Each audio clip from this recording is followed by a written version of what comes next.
Captain Sobel was the initial captain, and he was a martinet in a sense. But they didn't have any faith in him because he on maneuvers he didn't know one left hand from his right hand. He couldn't read a map right. He'd get them lost. He just wasn't a combat leader, and they had no faith in him. They figured that he'd take them out and get them all killed. And there was almost a point where the regiment command thought that there was going to be a mutiny. There wasn't going to be any mutiny, but they took it seriously, and they pulled him out and put in another. And the person that replaced him, and by the way, this was the beginning of the Band of Brothers. This is where they bonded, but they bonded on a negative basis.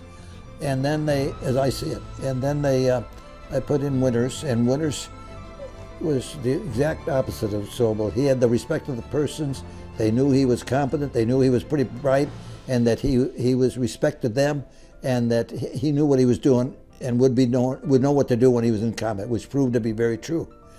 And then that switched from a negative bonding to a positive bonding. And then later on, even after the war especially, the company people felt that Captain Sobel was the one that really hardened them into being the group of guys that they were, and that formed the bonding, to help develop the atmosphere for forming a bond. And so that's how this Band of Brothers came about, as I say.